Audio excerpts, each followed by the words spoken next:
هاد الشيء اللي طرا لهاد البنت راه بزاف الدراري. قلت ليه بغيتي فلوس؟ قال لي تاهي فلوس. انا معروفه علينا حنا في عائلتنا، انا وبابا وماما وامينه ما كيكونش عندنا الكاش، ديما خدامين بلا كارت. داك النهار سبحان الله كان عندي الكاش.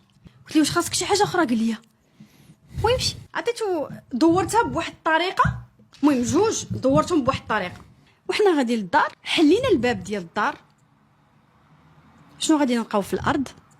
الفلوس اللي عطيناه، الفلوس اكزاكتومون اللي عطيناه، لو ميم مونطون اللي عطيناه، ونفس الدوره اللي باش مدينا ليه الفلوس. الغد ليه خرجنا انا وبابا وماما في الصباح، خلينا امينه بوحدها في الدار. واحد شويه يجينا واحد واتساب، احنا دايرين واحد الجروب سميتو لي باموس، فيه انا وماما وبابا وامينه. امينه مصيفط علينا واحد التصويره ديال التقشيره محلوله وفيها لو ميم مونطون، وكاتبه في الميساج واش كتفلاو عليا.